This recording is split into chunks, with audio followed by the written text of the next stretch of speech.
Welcome back to my channel. ఈరోజు వీడియోలో అంకగణితానికి సంబంధించి అంటే అర్థమెటిక్ సంబంధించి సబ్ టాపిక్ అయిన అనుపాతం గురించి డిస్కస్ చేయాలి.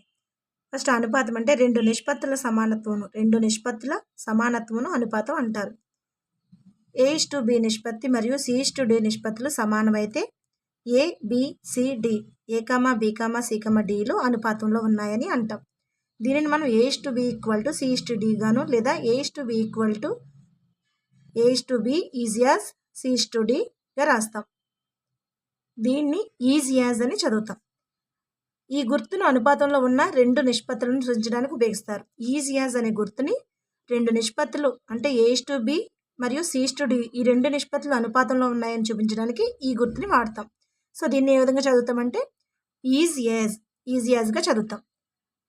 ఈజ్ యాజ్ గుర్తును 1628 సంవత్సరంలో ఆథర్డ్ ప్రవేశపెట్టారు. A:B ఈజ్ యాజ్ C:Dను A is to B is as C is to D అని చదువుతాం. అంటే A is to B is as C is to Dగా చదువుతాం. A,B,C,Dలు అనుపాతంలో ఉన్నట్లయినా AD = BC అవుతుంది. A,B,C,Dలు అనుపాతంలో ఉన్నట్లయితే AD = BC అవుతుంది. అనగా అంత్యముల లబ్ధము = మధ్యముల లబ్ధం అవుతుంది. సో ఇది మనకి వెరీ ఇంపార్టెంట్. దీని మీద కంపల్సరీ ప్రాబ్లమ్స్ అడిగే ఛాన్సెస్ ఉంటాయి. ఎగ్జాంపుల్ చూసుకుంటే 2, 12, 3, 18 రాశుల అనుపాతంలో ఉన్నాయో లేవో సరిచూడండి అన్నారు. సో మనకి ఇక్కడ 2, 12, 3, 18 ఇచ్చారు. ఈ రాశులు అనేవి అనుపాతంలో ఉన్నాయో లేదో చూసుకుంటే మనకి ఫస్ట్ A = 2 కింద తీసుకుంటే ఇది A:B ఇది C:D అనుకుంటే ఇక్కడ 2:12 అంటే ఇందులో 2 టేబుల్ క్యాన్సిల్ అవుతుంది. ఎన్ని టైమ్స్ 2 1 2 2 6 12 అంటే 1:2 1:6 వచ్చింది. 3:18లో మళ్ళీ 3 క్యాన్సిల్ అవుతుంది. ఎన్ని టైమ్స్ 3:1 అంటే 3 1 3 3 6 18 అంటే 1:6 వచ్చింది. సో ఇవి అనుపాతంలో ఉన్నాయని చెప్పవచ్చు. నెక్స్ట్ అనుపాత మధ్యము. అనుపాత మధ్యము అంటే A:B = B:C అయినా ABCలు అవిచ్ఛిన్న అనుపాతంలో ఉన్నాయని అంటాం. ఇక్కడ మనకి A:B B:C అన్నారు. ABCలు అవిచ్ఛిన్న అనుపాతంలో ఉన్నాయని అంటాం. ఇక్కడ Bను అనుపాత మధ్యము అంటారు. ఈ Bని అనుపాత మధ్యము అంటారు. A:B = B:C implies A/B = B/C అంటే ఏమవుతుంది B² = AC అవుతుంది.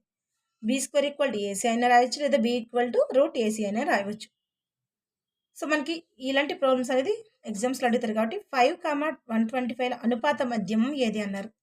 5, అనుపాత మధ్యమం అంటే కావలసిన అనుపాత మధ్యమం ఎంత B = √AC. సో మనకి ఇది A ఇది C అనుకుంటే 5 × 125 ఎంత అవుతుంది √625. √625కి మనకి ఎంత వస్తుంది 25 వర్గమూలం 25. √625కి రూట్ ఎంత 25. సో నెక్స్ట్ A:B = B:C అయినా Cను తృతీయ అనుపాతం అంటారు. తృతీయ అనుపాతం అంటే C = B²/A. సో మనకి B ఎంత వచ్చింది ఇక్కడ 25 వచ్చింది. సో ఇది ఒక నోటు. A:B = B:C అయినా Cను తృతీయ అనుపాతం అంటారు. ఇది మధ్యమం, ఇది C అనేది తృతీయ అనుపాతం. ఎగ్జాంపుల్ ప్రాబ్లం చూసుకుంటే 25 మరియు 30ల తృతీయ అనుపాతం ఎంత అన్నారు. 25 మరియు 30ల తృతీయ అనుపాతం అంటే C = ఫార్ములా సబ్స్టిట్యూట్ చేస్తాం. C = B²/A. C అంటే ఎంత తీసుకుంటాం 30 తీసుకుంటాం. B² అంటే ఇది A అనుకుంటే ఇది B అనుకుంటే మనకి C = 30²/25. సో క్యాన్సిల్ అయితే మనకి 36 వస్తుంది. ఇక్కడ మనకి అదనపు సమాచారం ఇచ్చారు. రెండు రాశుల మధ్య నిష్పత్తి ఎల్లప్పుడూ ఒక స్థిరాంకం అయితే ఆ రెండు రాశులు అనుపాతంలో ఉన్నాయని అర్థం. A,Bలు అనుపాతంలో ఉన్న A is proportional to B. So దాన్ని ఏ విధంగా రాస్తాం A/B = కాన్స్టెంట్ కింద రాస్తాం. A/B = K. K అనేది ఒక కాన్స్టెంట్. నెక్స్ట్ రెండు రాశుల మధ్య లబ్ధం ఎల్లప్పుడూ ఒక స్థిరాంకం అయితే ఆ రెండు రాశులు విలోమానుపాతంలో ఉన్నాయని అర్థం. ఏ కామ బీలు విలోమానుపాతంలో ఉన్న ఏ ఈజ్ ప్రపోర్షనల్ టు 1/b అంటే ఇక్కడ మనకి ఏబి ఈక్వల్ టు కి అవుతుంది. నెక్స్ట్ ఇక్కడ మోడల్ ప్రాబ్లం ఒకటి చూసుకుంటే ఇచ్చిన రాశులు అనుపాతంలో ఉన్నాయో లేదో సరిచూచుట అన్నారు. సో ఇది మనకి 6th క్లాస్లో సెమిస్టర్ 2లో పేజ్ నెంబర్ 173లో ఉన్న ప్రాబ్లం.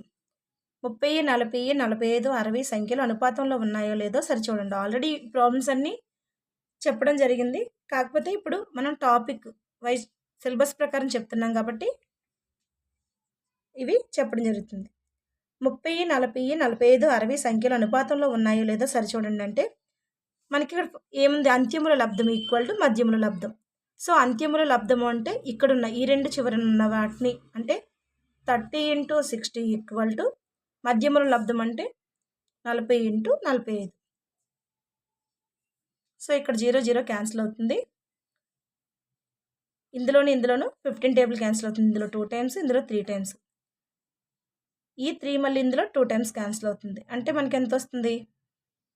సో మళ్ళీ ఈ 2 ఇందులో 2 టైమ్స్ క్యాన్సిల్ అవుతుంది. ఈ 2 ఇంటూ క్యాన్సిల్ అవుతుంది. అంటే 1 ఈక్వల్ టు 1 వచ్చింది. అంటే ఇవి అనుపాతంలో ఉన్నవి సేమ్ వచ్చినాయి కాబట్టి మనకి లెఫ్ట్ సైడ్ రైట్ సైడ్ కూడా ఈక్వల్గా ఉన్నాయి కాబట్టి ఇవి అనుపాతంలో ఉన్నాయని చెప్తాం. ఆప్షన్ 2 అనేది కరెక్ట్.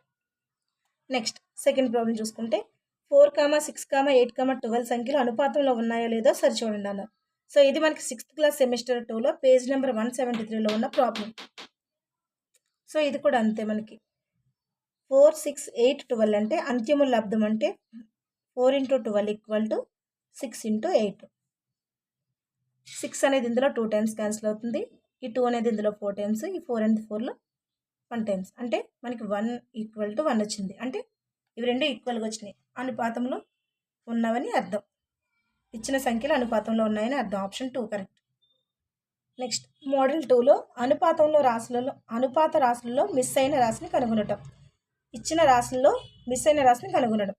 13 ఇక్కడ మనకి ఎంటీ ఇచ్చారు ఈక్వల్ టు 26:36 అయినా 13:x ఈక్వల్ టు 26:36 అయినా ఈ బాక్స్లో అంటే ఈ ఎక్స్ ప్లేస్, ఇది ఎక్స్ అనుకుంటే మనకి ఎక్స్ ప్లేస్లో ఉండవలసిన సంఖ్య ఏది అని అడిగారు మనకి.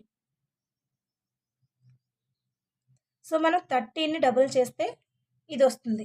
అంటే 13 × 2 ఈక్వల్ టు 26 అవుతుంది. 13 ఇది A/B అనుకుంటే A/Bని ఏ విధంగా రాయొచ్చు, A/B రాయొచ్చు కాబట్టి 13 ఇక్కడ ఎక్స్ అనుకుంటే ఈక్వల్ టు 26/36. సో మనకి 13 అనేది ఇందులో 2 టైమ్స్ క్యాన్సిల్ అవుతుంది. ఈ 2 అనేది ఇందులో 18 టైమ్స్ క్యాన్సిల్ అవుతుంది. అంటే ఎక్స్ ఈక్వల్ ఎంత? 18. ఇది answer 18. Option 4 correct. Next 397x సంఖ్యలు అనుపాతంలో ఉన్నట్లు అయినా ఎక్స్ విలువ ఎంత అంటే మనకి 397x సంఖ్యలు అనుపాతంలో ఉన్నట్లయినా ఎక్స్ విలువ ఎంత అంటే మనకి అనుపాతంలో ఉన్నాయంటే అంత్యముల లబ్ధం ఈక్వల్ టు మధ్యముల లబ్ధం. అంటే 3 × x ఈక్వల్ టు 9 × 7. ఈ 3 ఇందులో 3 టైమ్స్ క్యాన్సిల్ అవుతుంది. X equal to 3×7=21. Option 1 correct. Next ఇక్కడ చూసుకుంటే చతుర్థ అనుపాతము లేదా 4వ అనుపాతము లేదా చతుర్థాంశం కనుగొనడానికి మనకి ఇక్కడ డెఫినేషన్ చూసుకుంటే A, B, C, Dలు అనుపాతంలో ఉన్నట్లయినా A/B equal to C/D లేదా AD ఈక్వల్ టు BC అవుతుంది. Dని చతుర్థ అనుపాత రాశి అంటారు. Dని చతుర్థాంశము లేదా చతుర్థ అనుపాత రాశి అని లేదా 4వ అనుపాతం అని లేదా చతుర్థాంశం అని పిలుస్తారు. ఫర్ ఎగ్జాంపుల్ 2, 5, 160ల చతుర్థాంశం కనుగొనండి అన్నారు.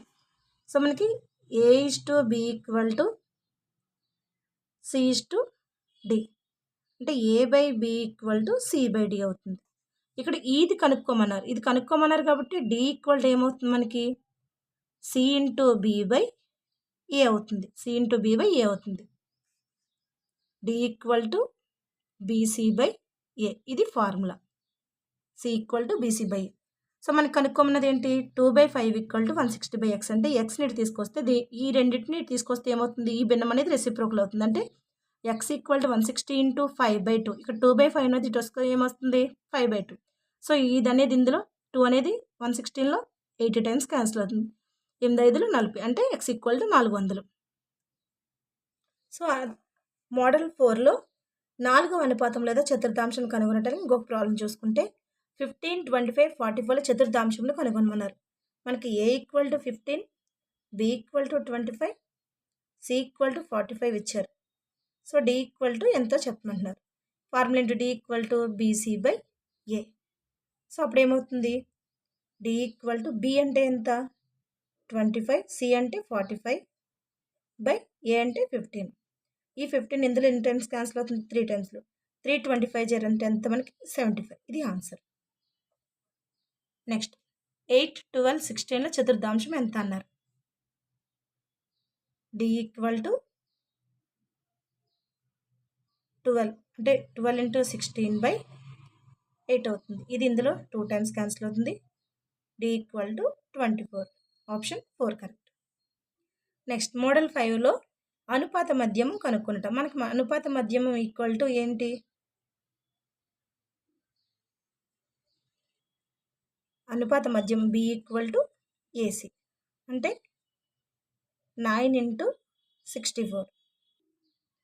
√9 × 64. √9 అంటే ఎంత మనకి? 3.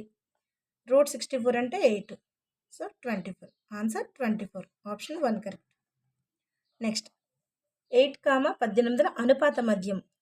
8, 18ల అనుపాత మధ్యం అంటే b = √8 × 18.